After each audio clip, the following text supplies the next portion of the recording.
Pero yun, ang daming tinatago ni Tami na kinikip talaga niya na masasabi mo na sa future. Good morning, Philippines! Maayong Otto! Good afternoon! Ito yung nilabhan ko na ang daming stain na hindi siya nakukuha. Uy! Han, are you unpacking your car again? Well, we're gonna put the snowblower in there. Without me? Yeah, Why? because I don't need you. You don't need me? Oh my god, that hurt me. Good afternoon, guys. Nag-unpack siya, guys, kasi aalis na naman siya. He's leaving me again. I don't even throw this out yet. I'm gonna clean this up when I feel like cleaning up. Si maayong Otto. Buntog. Honey Otto, because it's afternoon. Han, can you just say it properly? I'm going to water my plant down. What is that? It's supposed to be donated. That's donate. Where did you put all the donation? One here, a bunch of them over there. Oh my God. You know what, guys?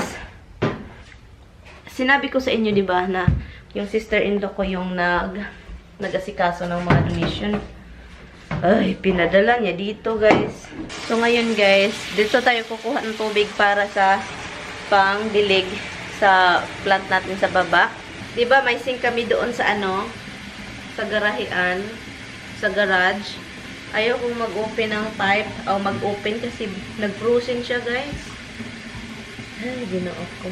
So, you know what? I have a lot of pimple.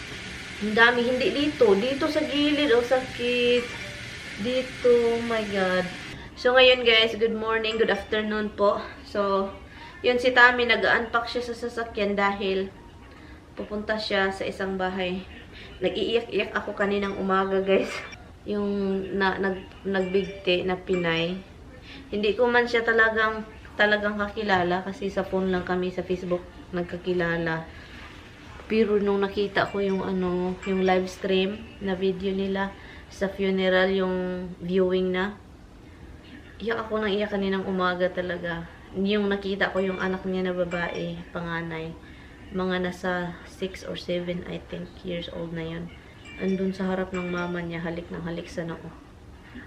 Yun, nakakaano lang, nakakasad. Kahit hindi mo man kilala ng talagang lubusan yung tao, pero dahil nagkausap kayo noon, ang sakit tignan na nandun siya, ang bata pa, and din yung anak, and din yung family din yun, maririnig mo ba?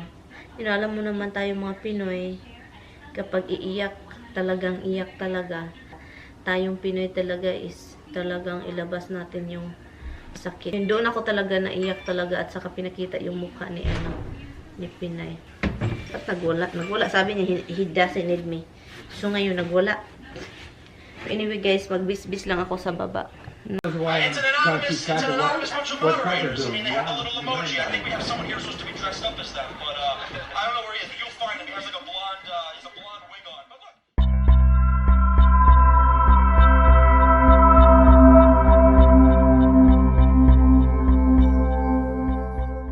Nilagay ko lang ito galing sa labas dahil ilagay ko dito yung steamer. Sobrang dry yung ear dito sa loob ng bahay. So, yun yung gagawin ko. And lagyan ko siya ng peppermint. Okay, para makarelax tayo. Hold on. Ito siya.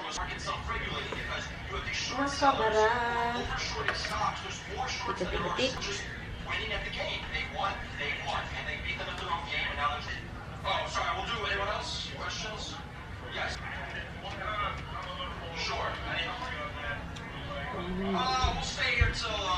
Anyway guys, hindi ko alam kung asan ko siya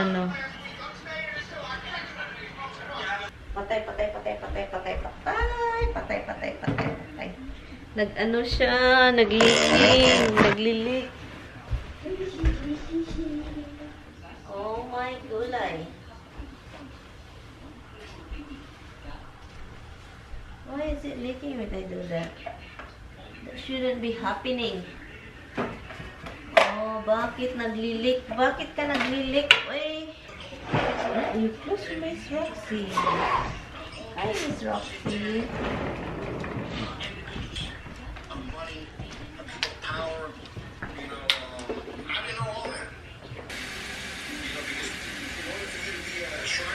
Parang takot na takot ako ngayon guys eh. Kasi snowstorm. What time is start, honey? Oh, you said 2 a.m.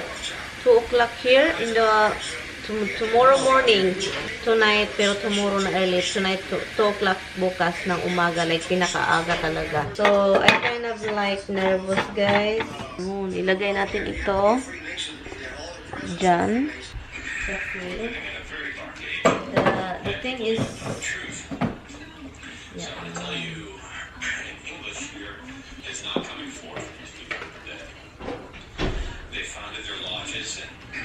Hot dog? Hmm? Hot dog? Hot dog, yeah, tiggy dog, no.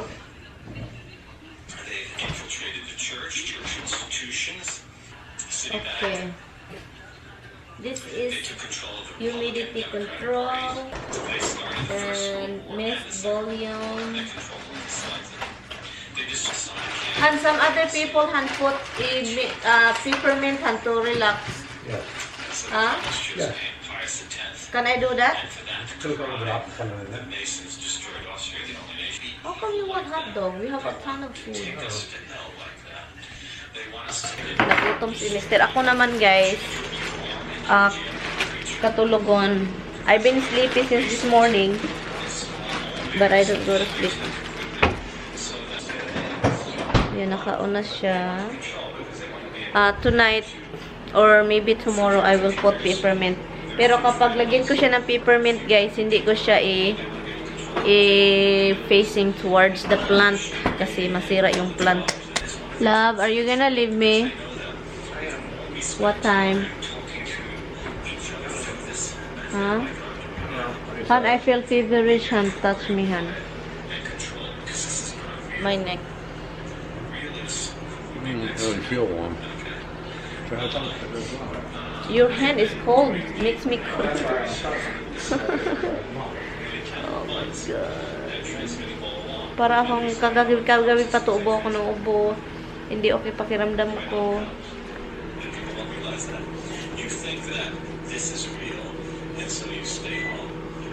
Good. 96. Okay, I'm going to eat something. Hi guys. Tapos na akong kumain. Yung kinain ko lang is yung isda na prito ko, may isa pang natira. Isa at isang ulo. Isang maliit na isda at isang ulo. So, yun yung kinain ko lunch. Iba talaga pakiramdam ko, guys. Yung katawan ko is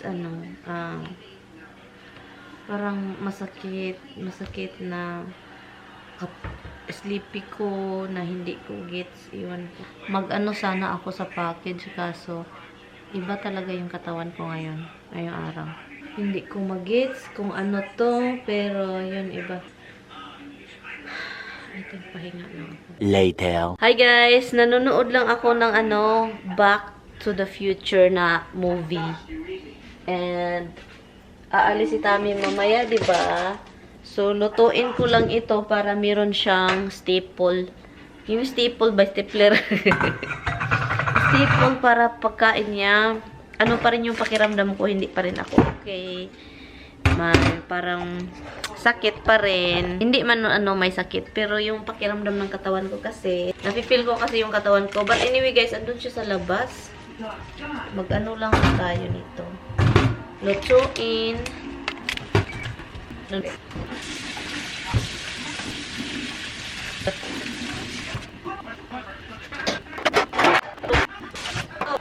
gagawin ko lang is ikat ko lang siya ng half. Ikat lang natin siya ng half. Magluto lang ako maaga. Hindi ko alam kung anong oras siya aalis. Kasi guys, alam nyo guys, yung snow. Matatapos daw itong snowstorm sa Tuesday. And then ngayon is Sunday. Babalik siya dito after doon. Pagkatapos ng snow doon, punta siya dito. Matigas na yung snow dito. Ang gagawin ko is, maghanap ako ng mag-plow. Kung mayroong bang magpa-plow dito. Kasi last time nag-hire kami, diba? Hindi ko nagustuhan dahil sina-charge kami kahit konting snow, and then hindi namin siya papunta dito. Nagpunta siya. Look. Is this the old carrots? Where's the new one? It was easier that way.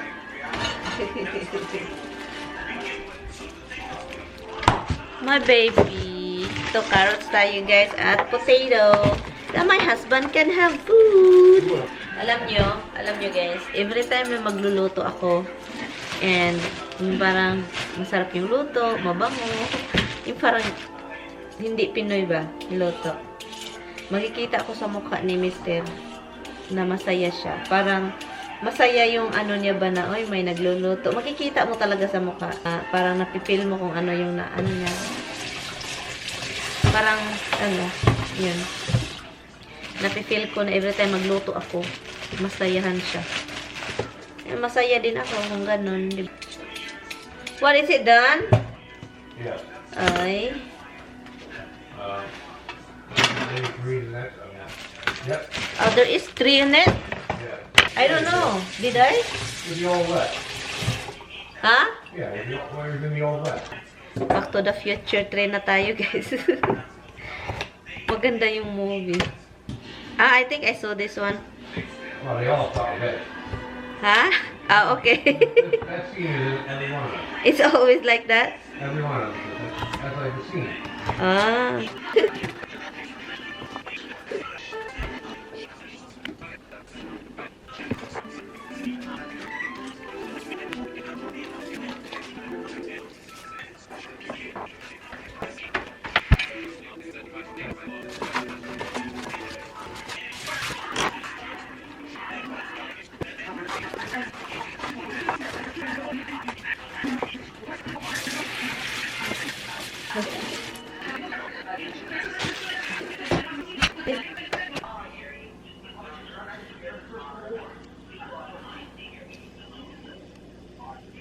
I don't know kung anong plano ko dito sa niluluto ko kasi ano, I know gusto ni Tammy crunchy pero pangit naman pag crunchy kasi. Masarap siya pag hindi crunchy. So yun, I will ask him later. Mamaya pa naman ito. Naliligo lang siya, guys. Anyway, nakatindig lang ako dito. Nanonood sa mga steam na lumalabas sa rice cooker, 'di ba? May steam na lumalabas. At saka yung steamer, yan siya. Dito lang ako dito. Mesmerizing kasi, guys. Nalulungkot ako dahil aalis si Tammy. Sabi ko pa sa kanya, ito yung pinakaayaw ko talaga. Kasi every time na may mga storm, may mga ganon, baha, magkahiwalay talaga tayo. Yun pa namang time na gusto kong may kasama. Natakot akong mag-isa. Sana mabinta na yung bahay, oy. And alam nyo pa, guys, alam ko, may nagsasabi hoarder si Tammy, diba? Parang hoarder na nga siya, bala. Pero na-realize ko, alam nyo ba kung ano yung na-realize ko sa pagkikip-kip ng mga gamit ni Tammy. May ibang klaseng hoarder, yung mga pinaka-worst. May mga taong sobrang worst na, kasi nanonood din ako sa TV. Diba may show na yung pinakita niyong paano yung mga tao ano ng mga gamit, wala ng kama, wala pa ng dadaanan, ganon. Pero na-realize ko, oo, ganon si Tammy, pero hindi ganon kalala. And, oo, marami siyang kinikip, pero most of them are worth it. Like, may mga value ba? So, oo, may mga papel na walang kwenta, may mga wire na basa na hindi na magagamit, pero ang dami-dami niyang kinikip talaga niya na matagal na panahon. And then kahit mga kaunting bagay, may mga value yung iba. As in, ano, sabihin ko, oo nga, nakakairita kasi nag-ano siya ng mga gamit, ganon. Ang daming worth it na gamit na tinatago niya. Kahit yung mga simple bagay, yung mga tinatago niya pang bahay decoration, ganon, walang value yung iba. Pero, meron ka ng mga pang display sa bahay, ganon. Pang kusina, magagamit mo. Ang iba nga, oo, mga mas mga antik pa yung iba dahil sa mga minana sa ina nila, sa magulang nila. Pero yun, ang daming tinatago ni Tammy na kinikip talaga niya na masasabi mo na sa future, mabinta mo yan at mahal. Yun yung masasabi ko. Pero oo talaga. Ganun si Tammy, hindi ko naman yan tinatago. Nakikita niyo naman sa vlog, diba? Yun. Pero at least may value yung ano niya, mostly yung hinuhoard niya. Yun. Gusto ko lang i-clarify doon sa mga tao na magsasabi, grabe naman na hoarder naman na hoarder. Mga nag-hoard na nag-ano ng mga gamit. Totoo 'yan, pero I'm so proud proud ako sa mga tinatago niya. Pero guys, tao lang ako, nakakairita paminsan kasi sa sobrang dami. Anong gagawin? Paminsan sabihin ko na ibenta na natin 'yan kasi ano mangyayari kung mamatay tayong dalawa? Ano mangyayari? Kinikip mo sila, hindi na walang mangyayari. Hindi natin magagamit or hindi natin maano yung pera, hindi man lang natin basta ganon. Anong sa Tagalog? Iba talaga pakiramdam ko. Ko na lang. Kailangan niyang i-on itong, how do you call this? Snowblower. Kasi to make sure it will run for tomorrow. Tomorrow you're going to do it, right? Yep. And then again on Tuesday morning.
God.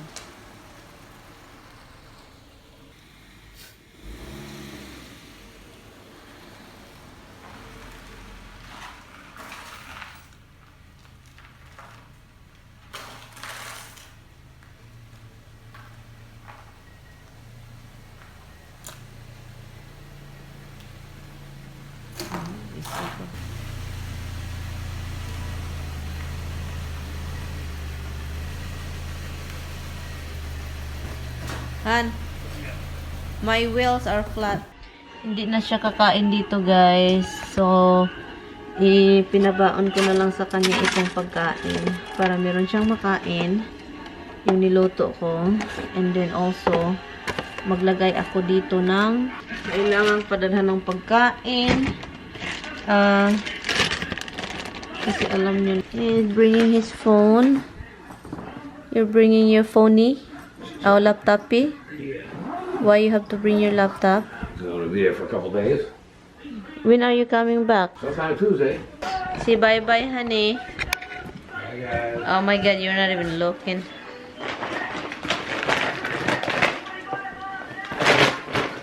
Said bye-bye, but it's not really buying. May pagkain na si Mister. Do you have gloves? Do you have coat for when it really get cold when you shovel? I do. It gets hot when you shovel. You know that already.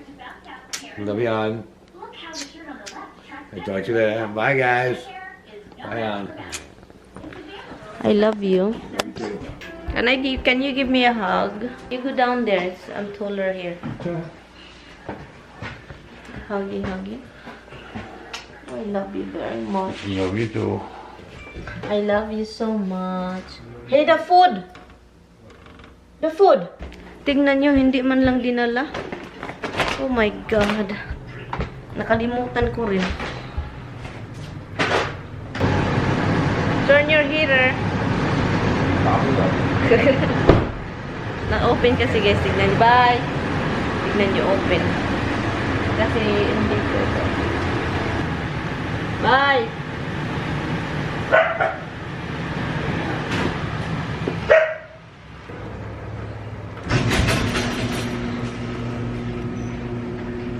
I know, dadalib na pipipog. Kami na naman dito. Tapos na akong kumain. Ito na, pag-desisyonan ko, ilagay ko sa bedroom kasi every night, ang dry ng ano ko ilong, as in sobrang dry. As in dry, yung sa loob ng ilong ko.